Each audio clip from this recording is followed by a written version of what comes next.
Good afternoon, everyone. This is Alicia Mitchell Mercer. I'm a co-chair of the Utilization Committee of the Paralegal Division, which is hosting this presentation today.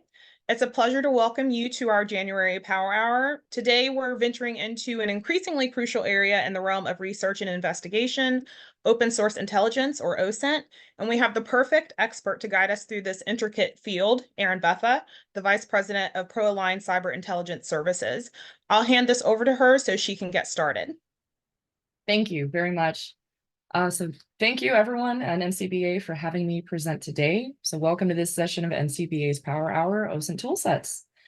My hope and my goal for this presentation is to inform and educate this group on the topic of open source intelligence, as well as introduce several tools for use in this method of intel gathering. My name is Erin Beffa. My focus and my company's focus is the application and advancement of open source intelligence. We conduct individual investigations, corporation and entity investigations, and threat intelligence for live events. So after several years of OSINT experience, I earned the OSIP, which is the Open Source Intelligence Professional designation. This is one of the very few we have in this new industry.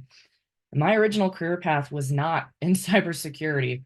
However, cybersecurity, specifically research and intelligence, definitely drew me in. I began working as a contractor, offering OSINT services to several cybersecurity firms. Then I became the OSINT practice lead for digital silence here in Denver. And as of fall 2021, I'm the VP of ProAlign.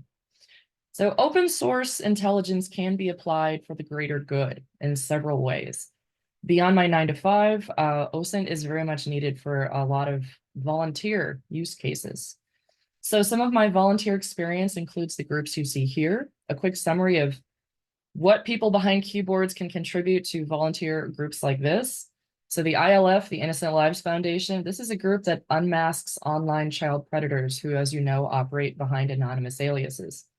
That group works to de-anonymize those people, package the intel up into a nice bow and hand it off to law enforcement. Trace Labs, this is a group out of Canada, and they regularly host CTF capture the flag style competitions to help locate missing persons, very often children. So these competitions are hosted at major events such as DEF CON, and open source intelligence and a crowdsourced application has helped reunite families. As of 2023, Trace Labs has assisted in over 370 missing persons, excuse me. Operation Safe Escape, this is a group that they help victims of domestic violence digitally flee a harmful environment. So they provide a dedicated tech advisory team to an individual who's looking to clean up their digital footprint, secure their digital devices, and stay safe. The NCPTF, this is an interstate law enforcement effort. It's comprised of volunteers. It has a lot of Texas Rangers in it, and they help actually locate missing persons, help with child exploitation cases. These are the ones who actually show up, cowboy hat on, and help rescue a child. And finally, my most recent volunteer group we've been helping with is Skull Games.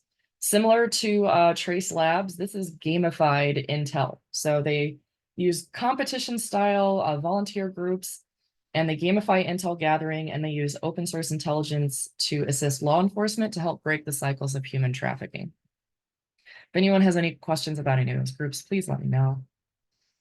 So getting on to today's presentation, we will spend the first part with a quick introduction to OSINT. This will go over definitions for OSINT, do's and do nots, and environment considerations to ensure investigations stay anonymous and you don't leave any breadcrumbs of your own. Today's presentation will cover online web-based search tools. Some are browser-based installations of browser extensions. We will try to ensure remaining time at the end of the presentation for any questions. I will ensure my email address is available, and please email me with any questions as we go. So with that being said, what is OSINT? We have several definitions for OSINT. OSINT is an acronym for Open Source Intelligence. There are several non-standardized definitions available as OSINT itself continues to evolve. I'll give you just a second to read through these.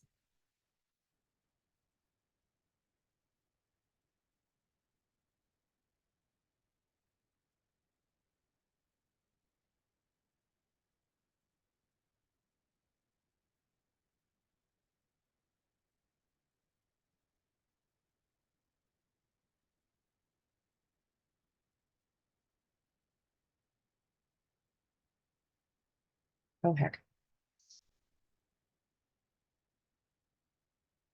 While you're finishing up that, I am dropping some links into the chat of some of the tools and websites I will be mentioning today, so you guys can quickly copy, paste, and test them out yourself.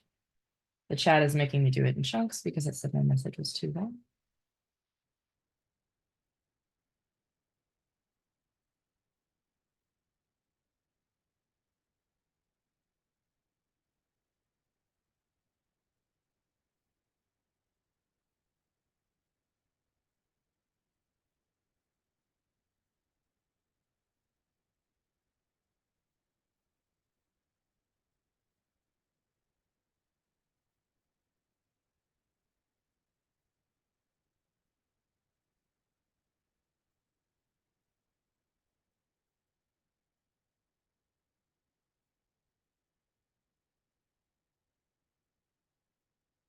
Okay, there we go.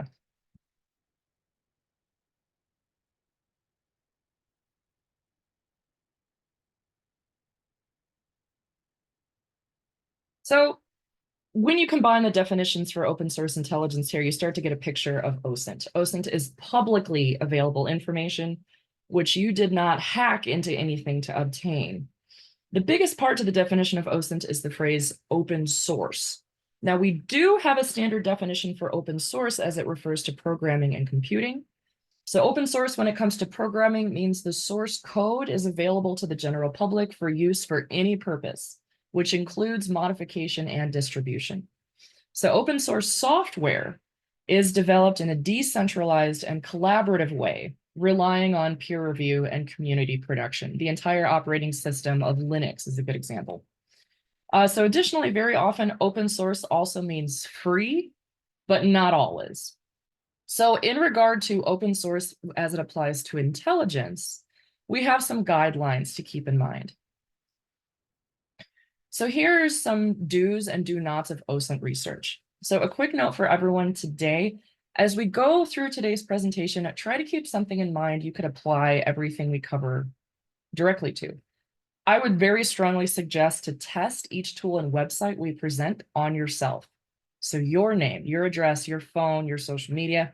In a moment, we will quickly touch on the dangers of alerting your investigation subject to your inquiries, which is why we suggest keeping your own OSINT investigations personal to yourself before you have taken the time to fully secure and anonymize your tech.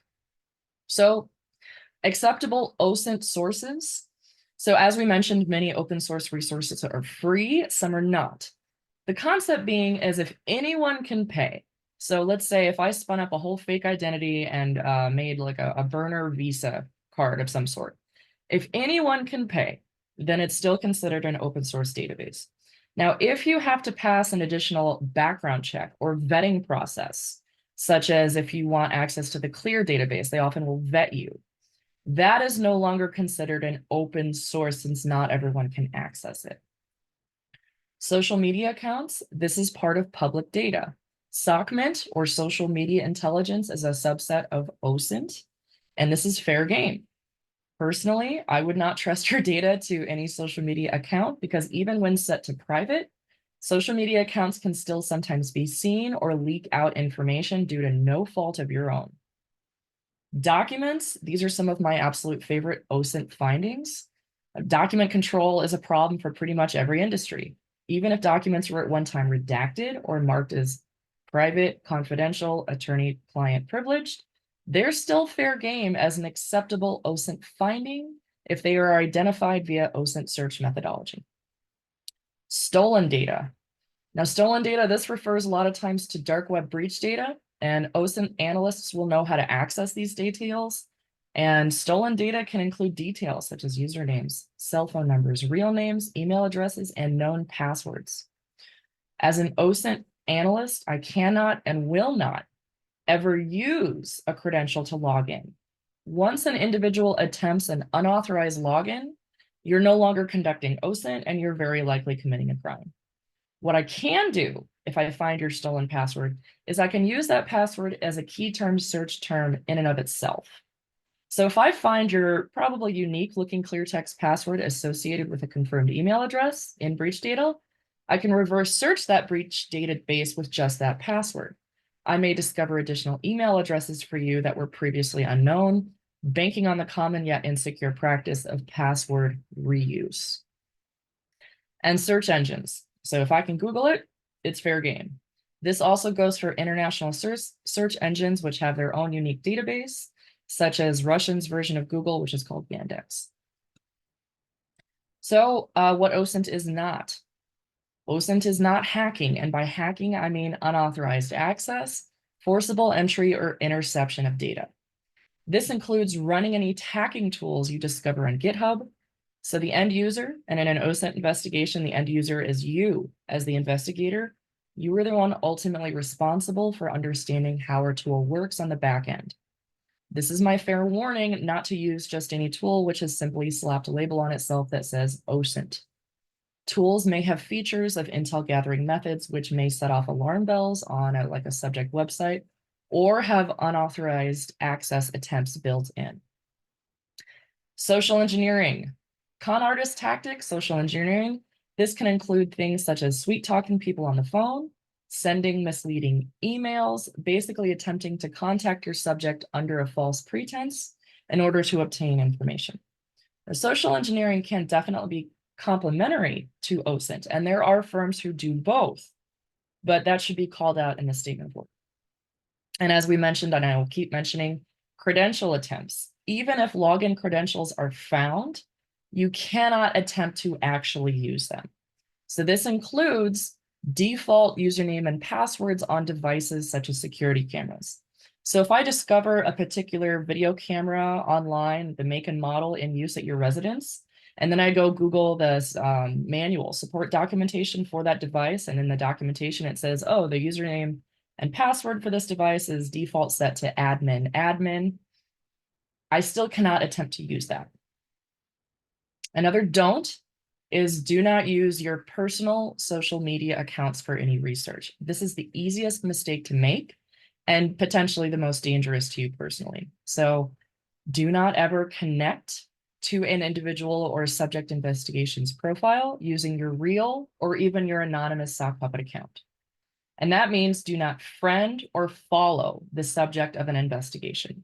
Once you have contacted a subject in this manner, you are no longer employing passive OSINT methodology, and you might have also compromised the integrity of your investigation. Anonymous accounts, known as sock puppets, are used in OSINT research, but we use them to view and lurk.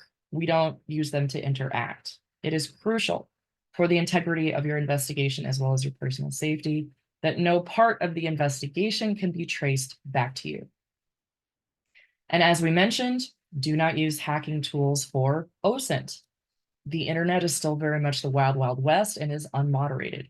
I have seen tools, browser-based and locally stored tools, which call themselves an OSINT tool, but on further review of the code, they were not. And again, the onus is on you, the individual, to understand how a tool might work before you attempt to use it. So before we go any further, I am not a lawyer. As we go, I want to make it very clear that OSINT findings are not the same thing as this is admissible in court. OSINT findings are items of intelligence found via OSINT methodology. How it pertains to a case and whether or not is admissible would be up to a lawyer. So that's my disclaimer before we continue. So I'm going to quickly touch on this as far as environment considerations for any OSINT investigation. Any OSINT investigation, can't talk. Environment considerations are very important for any OSINT investigation you embark on. And by environment considerations, I am referring to your computer settings, your browser settings, your network settings, and your online habits. Two things we prioritize when keeping an investigation secure and anonymous is VPNs and VMs, virtual private networks and virtual machines. So say you have a case in mind relevant to this week's workload and you're eager to start some online digging. The key is to remain covert and anonymous throughout your investigation. Failure to do so or blowing your own cover can have some serious consequences. LinkedIn is a perfect example. We've all seen how you can see who has viewed your profile, This is an example of a blown cover. Your OSINT investigations must be done covertly to ensure the integrity of the investigation, as well as the personal safety of the investigator. So I bring up LinkedIn because I'm sure many of you know, if you go into the settings of LinkedIn, you can change that setting. So if someone sees that someone's looked at your profile, it says anonymous member. The thing about LinkedIn is every once in a while, it'll change that setting and it won't tell you. So this is the kind of thing we talk about of don't blow your own cover, know how the platform or tool you are using works in order so there is no breadcrumbs that can be traced back to you. So two things we consider essential for the beginning of those anonymization steps, VPNs and VMs. Virtual private networks, VPNs, they help hide and anonymize your internet and network traffic. Some VPNs also feature an additional firewall. However, a VPN is not the same thing as a firewall. VMs or virtual machines, they are also not a firewall. For an OSINT environment, virtual machines function as a sandbox. They segment your investigations away from your host computer. So a VM is a computer within a computer. So if you click on something malicious, you can simply delete your entire VM instead of having to trash your entire system. VM and VPN setup and discussion is a lengthy topic, which we're not going to cover today, but for OSINT investigations, they are essential. To continue with our environmental setup before we can start an OSINT investigation, we need to talk about sock puppets.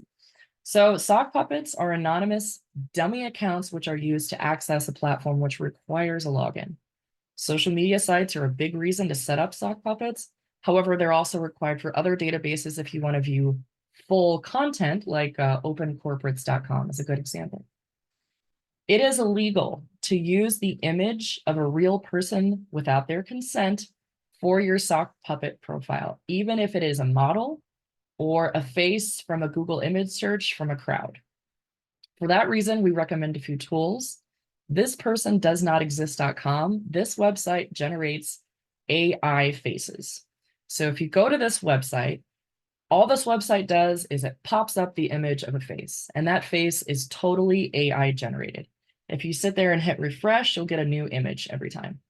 So this is a tool I've used to, if my sock puppet account needs a profile image, I will use that tool. Fake name generator is another good OSINT tool if you'd like a personality to go along with the fake face that you just generated. So fake image, fake face. The previous slide quickly mentioned VPNs and VMs. I have a couple links here that will illuminate those topics further. So take a look at those when you have time.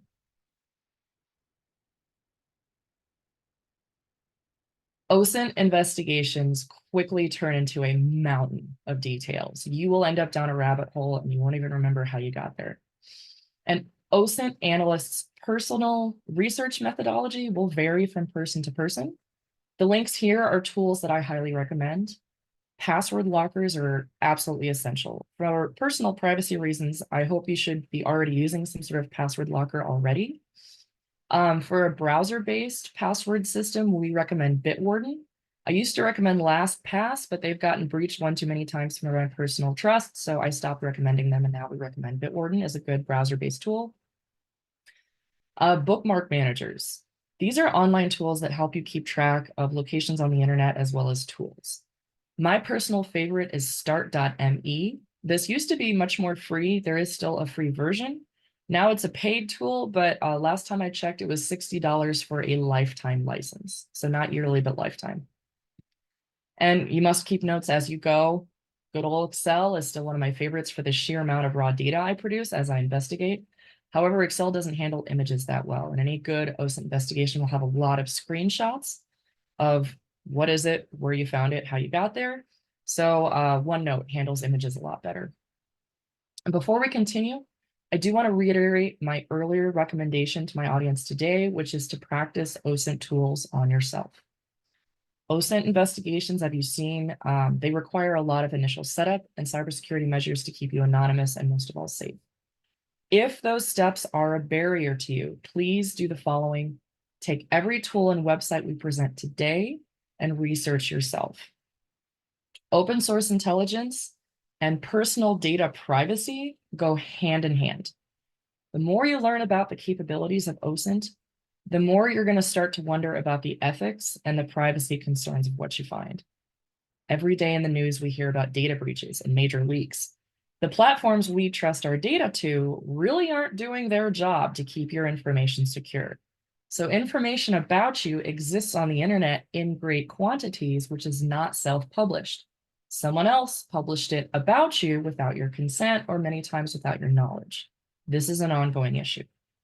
So one way to practice tools and techniques is to run an OSINT assessment on yourself. Imagine if I was hired to build your digital footprint. What would it look like? Where does that information come from? How much relevant, specific, unique identifiers about you could I find? So with that being said, let's move on to OSINT tools for investigating the individual. We have two major categories today. We have tools for investigating the individual and tools for investigating a business. So for the purpose of your first OSINT investigation, investigate yourself. Imagine I was tasked with investigating you. How would I find details that I could then use to craft a phishing email? Can I find your personal email or cell phone? And taking it one step further, consider the fact that when I am hired, when my company is hired, the motivation behind 99% of my OSINT investigations is safety. So imagine not only am I investigating you, but I am a bad guy. I am the worst. How hard is it for me to find out what your hobbies are, where you live, what your front door lock looks like, where your kids like to hang out? How often are you not home? How hard would it be for someone like me to find your birthday, your children's names, your maiden name? How hard would it be for me to pick up the phone, call your bank, and impersonate you? The use cases go on and on and on. Beyond looking at personal privacy concerns, many times a sole individual is the subject of a legal matter and therefore may be subject to an OSINT investigation. You may have a case you're currently working on, such as trying to identify assets for an individual, trying to ascertain where an individual actually lives in order to serve documents, aliases and past names for a person, or de-anonymizing online account usernames. For businesses, which we will go over more business online tools here in a moment, legal questions which may benefit from OSINT contributions would be maybe trying to investigate company reputation for an M&A case, conducting an OSINT security analysis for a law firm after they've been the victim of a threat, analyzing dark web and dark web breach content to investigate the cybersecurity posture of a business for insurance, document and paper trail investigations pertinent to a case, plaintiff identifications for class actions, or financial investigations. So when we are investigating an individual, what am I looking for? What I'm looking for is unique identifiers. Before a lot of OSINT tools and websites are effective, you have to have a starting point of what to put in. Each of the items shown on this slide expand out into further analysis and intel. So if I'm conducting an OSINT investigation on you, this is what I'm looking for. Personally identifiable information, or PII. These are details which distinguish you from anyone else, details which can de-anonymize you. Many times PII details is not your name. They're going to be details such as address, date of birth, social security number. To be honest, I actually don't use a lot of social security numbers in my investigations. I'm able to confirm identities via other means. Your full name, including middle name and maiden name, is helpful. Unique usernames, or even images of tattoos or piercings. Personal details, this can include how you vote, property records such as vehicles, vacation property, home details, interior images of your house. This is my heads up to everyone listening today to please go find interior images on your house in real estate postings. Even if they're old, take that stuff down. What dating sites you use, blogs you may write, or comments you made on social media. Family members. This is a huge pivot point in OSINT investigations. Whether or not it goes in the report is another topic, but whether or not this information is very helpful when just searching online, which includes children's names, their ages and their dates of birth, their school schedule, their teacher's name, online gaming platforms they have profiles on, social media accounts, older family members and dates of birth and death, their maiden names, nicknames, and lists of their previous addresses. I will tell you right now, two huge things that are commonly found for most of my individual investigations is obituaries and that one family member who posts on social media all the time. Obituaries are commonly public. They identify family relationships and they also identify additional family names. Often in my individual OSINT investigations, there's at least one family member, typically female, who posts on social media often. If I can identify who your parents were, even if they are now deceased, I can find their past addresses. And if I know your parents' past addresses, that means I now know at least one or two of your past addresses. And if I know that, it can lead to geographically informed details such as where you might have gone to high school. Lots of people list their high school on Facebook. If all I know about you is your first and last name and where you went to high school, that is often all I need to pinpoint somebody on Facebook. Getting back to OSINT objectives, images. Images are huge. So social media will scrape metadata off an image file. There are big social media accounts profiles that do not, such as Flickr. But when I talk about information I can get out of an image, especially if it's on social media, I'm not talking about metadata. I'm looking for things like patterns, license plates, favorite articles of clothing. That's very important when I see lots of images for missing persons, especially children. Relationships with other people based on body language in the photo. Businesses you frequent, if you have a tendency to change your hair color. Tattoos, specific times and places via geolocation details, what camera or phone you happen to be using. Sometimes this is included in screenshots people take and then post that image to social media. I can see the make and model of your phone. Your luggage, businesses you might be associated with based on the logo embroidered on a shirt, ID badges or work badges seen in photos. Bedroom selfies and bathroom selfies are key. Personal belongings are often seen in bedroom selfies, and I often see medications you might be on featured in bathroom selfies. Very often in missing person cases, OSINT investigations can show the outfit the person was last seen in. And this is huge because many times the flyer for a missing persons case will show a very nice picture of them or a picture of them smiling. But very often we found out law enforcement they might have a description of what that person was wearing the last time they were seen. But if you go digging in social media or other sources of images for that individual, we have found images of that person wearing the outfit they were last seen in. And that's key finding for law enforcement, something to escalate. Building ownership. There are OSINT resources we can use to check for landlord information of the property you rent or used to rent. And there are websites I can use to find the blueprints for your office building, which is important information. Let's say if I'm working for an ethical penetration cybersecurity company, and they are doing something like an authorized break-in of your company. If a cybersecurity organization is smart, they will be using an OSINT investigator to first provide them an dossier of intel before they start, and a blueprint layout of your company's office building is a great start. Email addresses and passwords. Obviously, we do OSINT resources for background checks of criminal history or court involvement. Document searches, these are huge. If I find documents relevant to you, your organization, I'm looking for things such as an image of your signature, your job title, your office phone number, internal correspondence, appearance of your letterhead. If I was going to try to impersonate you, these things are very, very crucial for me to have. Vendors, for personal or for business, vendors are great OSINT objectives to find. This includes things like service providers you use, such as your cell phone carrier, the home security service you use, your streaming service for your TV, your vet, your trash provider, your handyman, your babysitter, your doctor, your bank. Social media, I think this one's pretty self-explanatory. We kind of touched on it a little bit. And again, a lot of the findings about you I will find on social media many times is not posted by you, it's posted by someone else. Typically not maliciously. They're just excited to exist on social media. But in the wrong hands, that information is very concerning. Hobbies, this is a huge identifier for OSINT investigators because it's going to tell me where else online I need to look.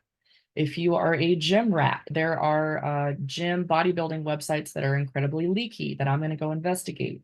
If you are into baking or cooking, Pinterest is a huge, incredibly easy to search, even if I don't know you or if I'm not connected to you. Leaky social media profile often includes personal images, profile images, usernames, things like that. Professional licensure, believe it or not, I still find ham radio licenses relevant to investigations in 2023 and 2024. And they include confirmed details such as address, middle initial, maiden name. A professional licensure is also publicly searchable for pilots, realtors, doctors, lawyers, managers, law enforcement, things like that. And also, as an OSINT investigator, I am actively building out a list of your friends, family, and associates. So a lot of times in legal investigations, we have been tasked with proving relationships, whether or not someone actually knows someone else. So searching your last name or maiden name in your friend list helps me build out your family tree. And again, keep in mind, I might be doing this as a bad guy. So OSINT tools to use for username. So the previous slide contained OSINT investigation objectives. So often I can find a lot of those points just by slamming your first and last name into Google. This is definitely difficult if you have a common name.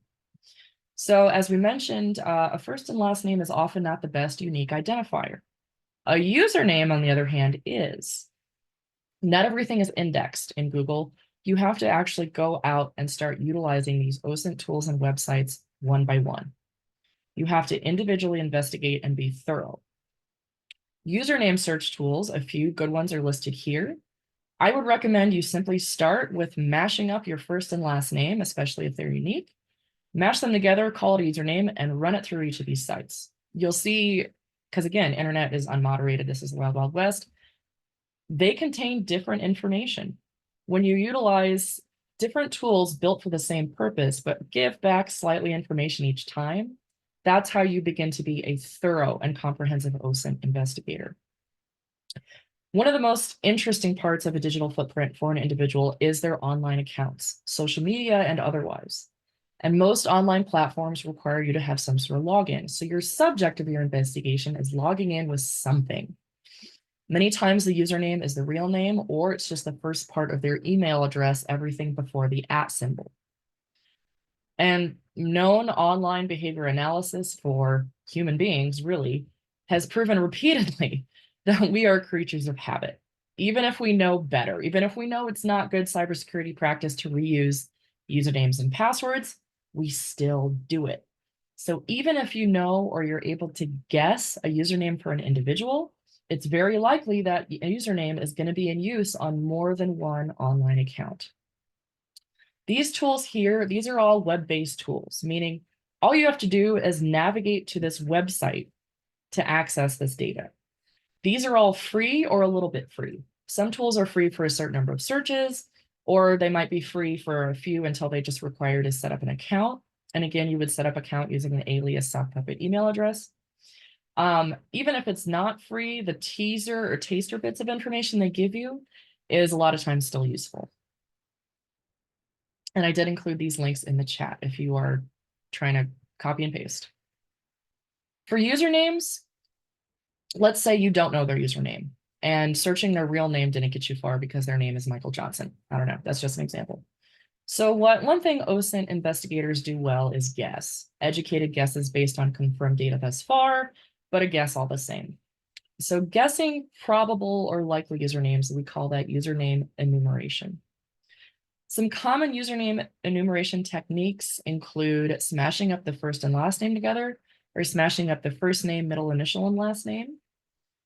Smashing up the first name and last name and adding the birth year or the graduation year of that subject after the name. So Jane Doe, who was born in 1971, I might try a username of Jane Doe 71. In addition to smashing up real names for a person, you can investigate any vanity names. So the screen you have in front of you is a good example of this. Vanity names appear on online accounts such as social media, but they're not the username, and they're also not their real name. It's a vanity name. So this is a Facebook profile I pulled up for Luke Skywalker. And this one is a really good illustration of there is yet another name available in the URL.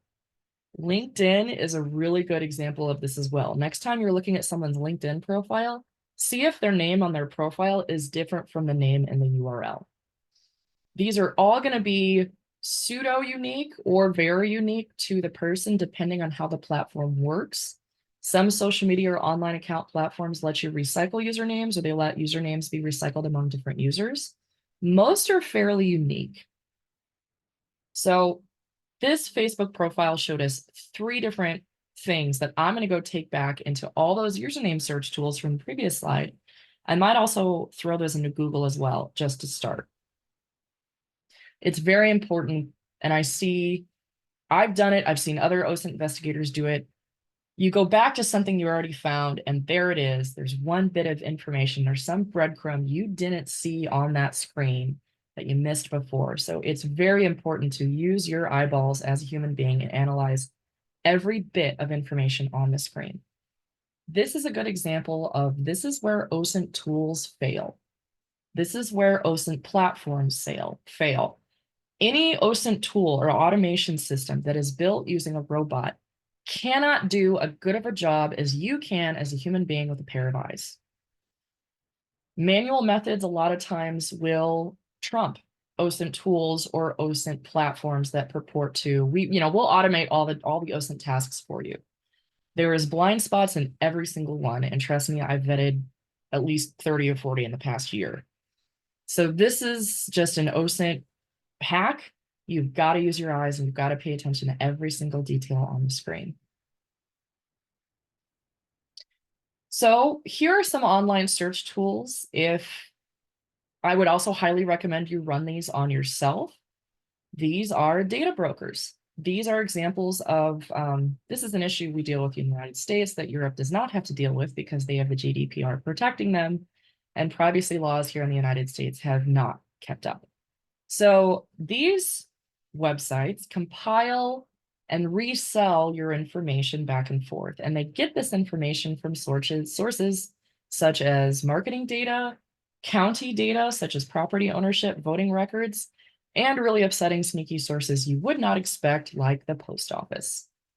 I had a privacy client recently who we conducted a full digital footprint analysis on her and did a year-long process of deleting her information off the internet. It doesn't always take a year. That's just how long she had stuff going on. And then she contacted me about a year later and she had moved. And she said, I just ran my search through the internet like the way you taught me, and my new address is already up there. What happened? And I'm like, did you submit that change of address form to the post office? And she's like, yep. I'm like, that's where your data leaked out. And that if that is upsetting, it should be. We are, as an OSINT analyst, I am fighting every day to end the data privacy concerns, which will put me out of a job. But as you search yourself and you see the amount of information that is available for you without your consent, I think you would agree with me. Now, once you start running yourself through these search tools, this slide happens to include the real name search tools, or a few to get you started. You will get a feeling for which tools are accurate and current, and which tools are maybe pulling older information. You'll also start to get a sense of where this information is coming from. For example, a lot of these websites will list associates. It'll just say, here's associates for this person. But you as yourself, if you're looking at your own profile, you're like, oh, that's my neighbor. That's the only association to me is they live next to me. Now you know where that tool is pulling some of its information, probably from property records. And again, once you start investigating yourself, OSINT and personal privacy go hand in hand. So these will show you some online data, which is available for free for you. I would consider this the start of a checklist of where you need to start issuing takedown requests, opt-outs, and personal online data cleanup. So here's I'm going to give you guys a quick demo. Share my screen again. Okay, so here I've pulled up. Let me zoom in. So I mentioned on the previous slide a people search term, a data broker search website you can use for free called thatsthem.com. I like this site a lot because it lets me search by numerous pivot points such as name, address, phone, IP, as well as VIN number. What I like about this site is it tends to cough up more than just, your old landline phone number and physical address. A lot of times it includes middle initial and email address. Aaron, I'm not sure if we're supposed to be seeing that site that you're referencing, but we don't see it if you are showing it. Oh, heck. It I says just I'm see your, just my face. yeah. Mhm. It says I'm screen sharing. We see your Well, desktop, we but see not your your desktop, internet. not the website you're talking about. Let's try this again. Desktop 2. Share. Can you see a purple screen now? Yes, we do. Okay. Thank you. Thank you. Thank you for letting me know that. Okay. So this is that'sthem.com, and you can see the search items you can search by right here. I'm on a VPN right now, and this is pretty common. You get a lot of these CAPTCHA checks. And it's good that this even happened during a live demo, even though it's annoying, because it's a very, very normal part of A, I'm running off a VPN right now, and B, it's just a normal part of OSINT investigations. You spend a quarter of your time filling out CAPTCHAs. So anyway, let's say I'm investigating someone named John Doe. Well, this tool doesn't make me enter a city of residence. So if I know about him as John Doe, I can still run the search. Also on this tool, there's lots of ads for paid search tools like Spokeo is another paid search tool, and Truthfinder will be in here somewhere. But this is a free one. I think it lets you search, it starts asking you to sign up after 5 or 10 searches in a day. But if I go to search full profile for some of, zoom in, these individuals, you can ignore all this mortgage finance details. None of this is dependable. It's just garbage. But a lot of times it's starting to cough up things like, hey, there's a full birth date. Here's a phone number. That one didn't give me an email address. Well, it's assuming I'm looking at multiple profiles of the same person, but this one, there's an email address. Now, this is not saying this is current, and this is not saying this is 100% accurate. What it is telling me that at one time, John Doe, Fort Lauderdale had this email address. So even if information is old or that email address is no longer in use, you can still search it or search the username based off of it to find other online accounts, because another bad habit we all have is we tend to abandon online accounts without actually taking the time to go back and to delete them. Those old abandoned accounts that you might have that are just sitting there, I will find and I will actually use to harvest information. The other tool I want to demo really quick is the username tool that was at the top of the list called whatsmyname.app. Now, this is a username search tool, and this automates the task of searching usernames by taking any username you provide it and running it through about 585 websites at the same time. So let's say I'm researching you and your name happens to be John Doe. I'm just going to pop that username in here and the tool is going to run. And this is a web-based tool, so it's not saving any details locally to your system. This just exists in the website. So you see out of 585 websites it checks, it found 580 with the username John Doe, not surprising in this case. And then over here on the right, it immediately provides you the link to that specific profile. This a lot of times will start giving me profiles for platforms I didn't know about. Let's say, for example, whatever this is. I spend a whole lot of time in going, what is that? So this indicates to me that this person in Australia might be a pilot. Going back, clicking, oh, thank you, internet connection. Can you guys still see me? Oh, yeah, I'm getting a notice that my internet connection is being unstable. Okay, perfect. So other things like bodybuilding.com. This particular website I see all the time. I don't know why this website is so leaky, but if you know somebody who is a gym rat and they're using a real name on this website, I would encourage them to spin up a unique, specific username for this site, because it's a bodybuilding website. So a lot of people post very specific information like their height, their weight, where they go to the gym, what their BMI is, things like that.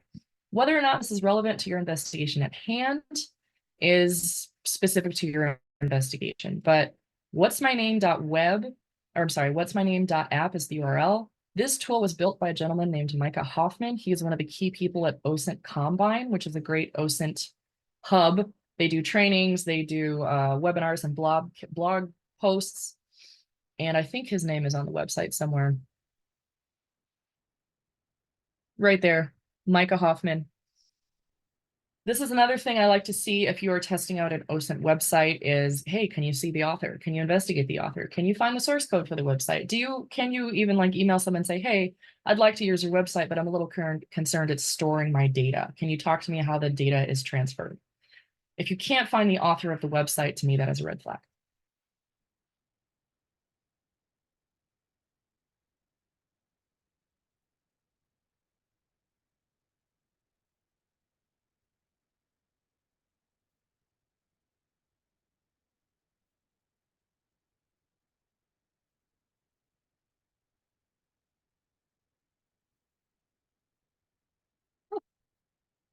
I like how it's not giving me the option to share the proper screen. Oh, now it is.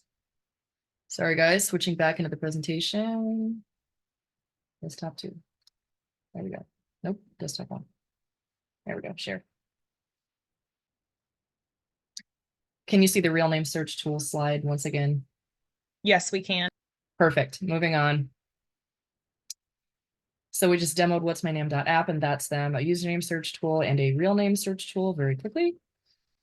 Moving on to social media. Now, social media, you'll notice this slide has one URL on it. There is not a lot of automated social media tools that I can depend on. And the reason for that is that research tools used on social media don't come from those platforms. They come from third parties. So the third parties are constantly playing a game of trying to accurately reflect the source code of the social media platform for their tool to run on. And in the meantime, the social media platform is constantly changing their source code and updating it. A perfect example is I see Facebook OSINT search tools advertised all the time, even in current top 10 OSINT tool lists you should try. I see posted like last year, and they include all these Facebook search tools that don't work because they were based off the graph search backend that Facebook got rid of in 2019.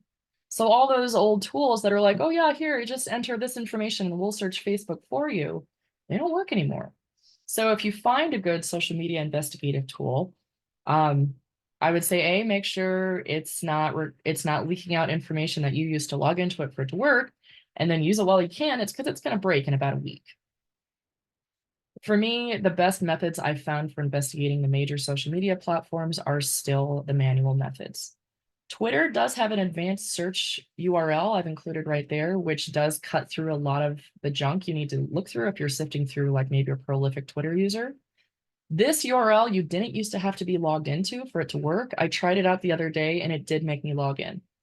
So for most social media accounts, you do have to have a sock puppet spun up to start digging around in social media. And again, that's so no part of anything you're doing comes back to you. So if you're using your real account and you start looking at someone's Facebook profile, what happens? They get that little thing that pops up and it starts suggesting you as a friend for that person. Creepy, right? So that's the kind of thing we need to make sure doesn't happen in a good covert anonymous investigation. Keep in mind, YouTube is owned by Google. So if somebody has an identified YouTube account, there's a pretty good chance they have a Gmail account. If you haven't found it yet, keep looking. Instagram, again, analyze that URL if it's a private account. If it's a private Instagram account, there is not much you can do to see in there. A lot of times I can still see their username, I can see the URL, I can see their profile picture, and I can see like how many posts they have, which tells me I might escalate that to legal or law enforcement. If they want to do something to connect or follow or friend that person, that's on them. That's not something I do as an OSINT investigator. That's beyond the scope of passive intel. So as an OSINT investigator, if it's a private Instagram profile, one thing I will do is I'll grab that profile image and I'll do reverse image searching on just the profile image. I can't see their posts, I can't see their friends and following, but I can still do a few things.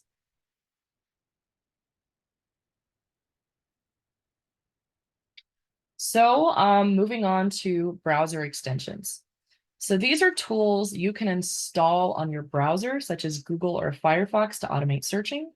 The links I have for the browsers today are for Firefox and Google. Those are the browsers we recommend people use, Firefox more than Google, due to the fact that Firefox allows you to configure it to lock down your privacy and anonymity settings, more so than Google. We don't recommend anyone uses Safari, Edge, or what's the other big one? Safari and Edge. Don't use those, and just in general, they are very leaky as far as selling your online habits to other brokers, and they also do not allow you to limit the tracking that they are doing within there. So the first one I have here is called Fireshot. If you are not a pro at taking screenshots via your Mac or Windows keyboard command, Fireshot is a great browser extension that allows you to take screenshots, and it also allows you to do a rolling screen capture. So instead of taking, a screenshot, scroll down, screenshot, scroll down, screenshot, scroll down, Fireshot allows you to take a scrolling screenshot and save it as a PDF. The tools, so this screenshot tool, this is not a forensically sound tool. So if you are gathering specific online findings for OSINT findings that are then going to be admitted into court, keep in mind this is not a forensically sound tool.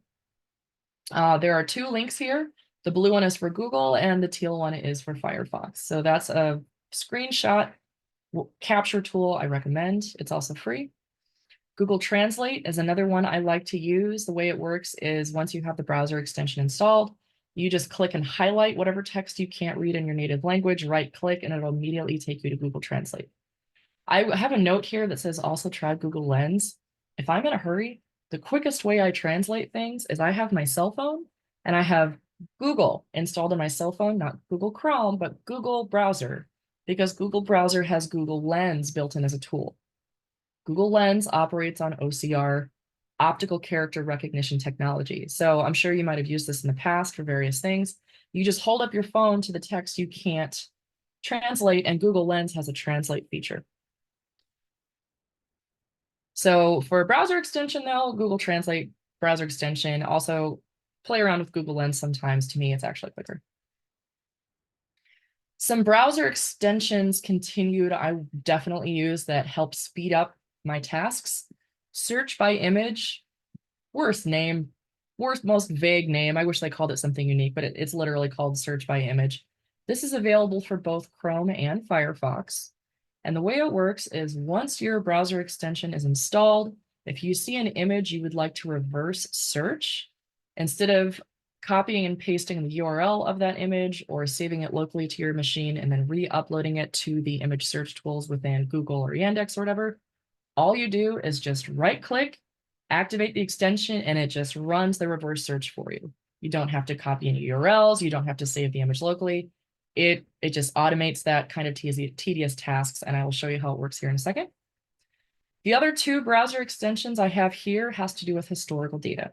So let's say you're investigating a website that is now deleted, or you are concerned a website has content on it that has been taken down or changed. So what you're going to want to do is go find a historic capture of that website. My favorite tool for this is actually the one further down called Resurrect Pages. And the reason this is superior to the Wayback Extension plugin is because the Wayback Machine is the most prominent archived historical website. It has the biggest collection of cached, scraped, and saved historical captures of websites. But it's not the only website out there that's performing that service. Just like the database of Google is not the only index and database of scraped information available on the internet, the Wayback Machine, although it's the biggest, is not the only, dog in that fight. So that's important because there is no best tool when it comes to an OSINT investigation. The best tool that day is whatever weird, squirrely, small tool you use that happened to have the information you needed. So when it comes to OSINT, everything is about a comprehensive approach.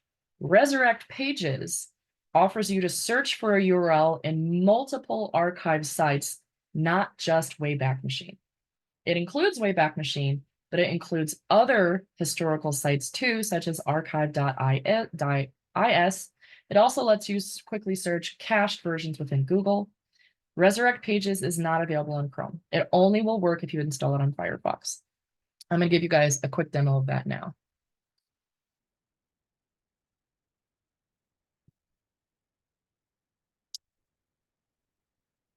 Someone let me know which of my screens you can see. Your desktop screen. Can you see the Wayback Machine website?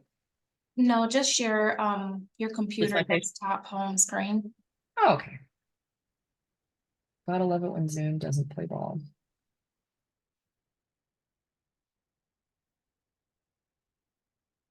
Okay. Yes. How about, yeah, you see it that now. looks Yep. okay. So this is Firefox. I'm in a Firefox web browser right now. So let's say I've gone into a blog, a website, something even popped up in Google search results, something like that, and you want to investigate that URL further. Here's how this Resurrect Pages browser extension works. If I go down to a link I want to investigate, I right click, and you see how this pops up in my right click menu. I'm going to zoom in even more. So if I right click, it says resurrect this link. I'm going to do this further up on the screen so you can see better. Here's all the different archived services it can quickly search. You'll see the Internet Archive, that's the Wayback Machine. It's right there. And there's also other things you can search. The Google search engine will have historic captures of this. Archive.is is another service similar to the Wayback Machine we mentioned, website and Memento time travel. I have actually found relevant archived historic data on all of these sites. So all I do is just click and launch and it's going to go. So this saved me the step of having to copy and paste the URL and then go to the Wayback Machine or each of those services one by one and look for it. And you can see the Wayback Machine has archived version of the site going back to 2020. This would be relevant if, let's say, I was investigating the author of that website and they said, oh yeah, we've been around since 2014. I would go to this and say, I kind of doubt it.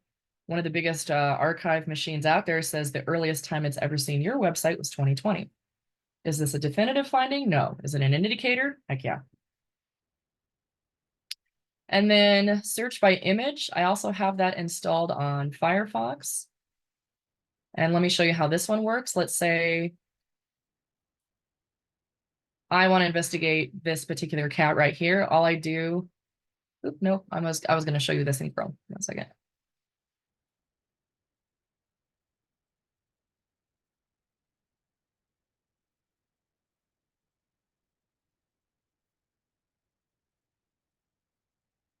So let's say I'm investigating this image of this cat. Here's that search by image browser extension. So in this drop-down menu, you can select a specific database to search by image individually. But what I like to do is just hit this button right here that says all search engines. If I do that, you see all these tabs just launched open at the top of my screen. So it's running a reverse image for you in about 5 or 6 search engines simultaneously. And this will save you a bunch of time. I will tell you right now that Bing and Yandex reverse search imaging is way better than Google. There's a few reasons for this, but in a nutshell, if you're reverse searching somebody's face, Bing and Yandex are going to be far superior than Google reverse image search.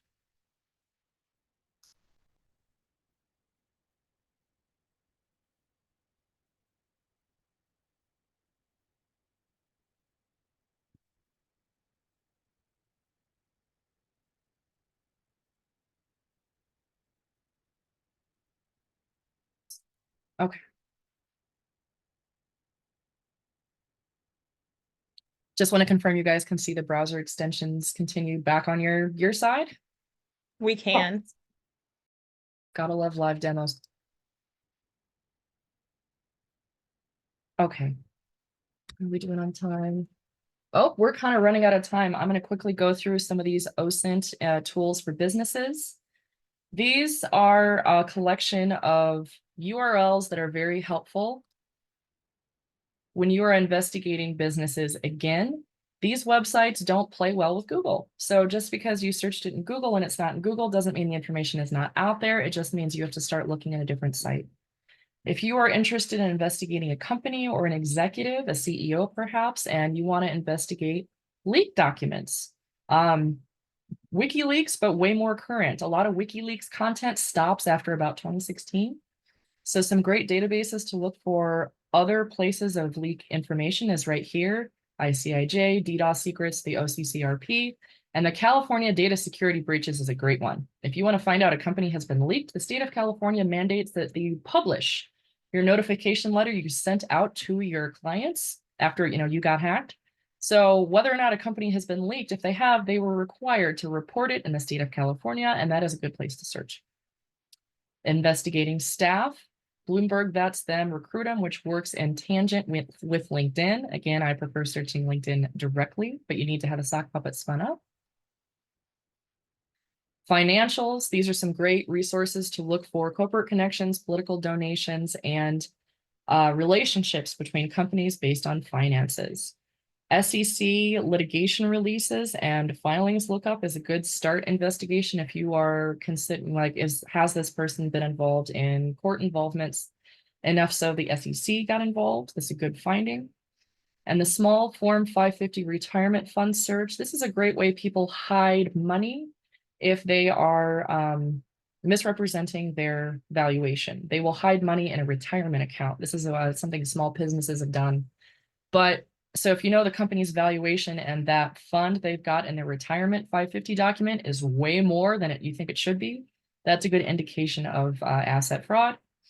And company relationships, some of my favorite websites to use. Again, Open Corporates, create a dummy login to get the full database. Corporation Wiki is great, as well as Bloomberg. A few key takeaways for my presentation today. The biggest thing I can let you know is anytime if someone comes to you and says, well, you've heard of OSINT, could you just do an OSINT investigation real quick for me? I hope this presentation has illuminated that OSINT is not done quickly if it is done well. It is a lot of resources and a lot of comprehensive searching. OSINT tools can be used to exploit or harass, and so we are careful of who we teach OSINT to. And OSINT resources are best done if you vet them against yourself, which we encourage you to do. We definitely ran a little bit over on time, but does anyone have any questions?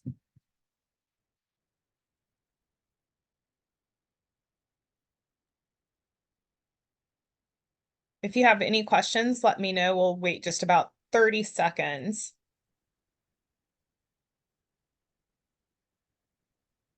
And then here is my contact information. If anyone has any questions they want to send to me directly.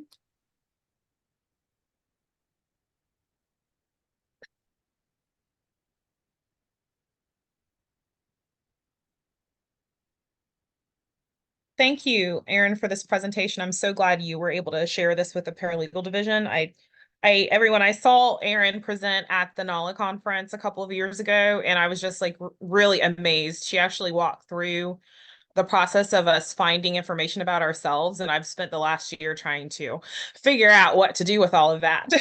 So it was very informative.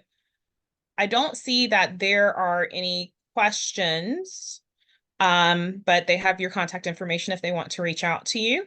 So thank you, Erin, for your invaluable insights today. And thank you to everyone who joined and participated in today's webinar. Please look out for the recording next week, along with the URLs Erin provided during the presentation. And stay tuned for more engaging topics in our Power Hour series. Have a wonderful day, and we hope to see you next time. Thank you.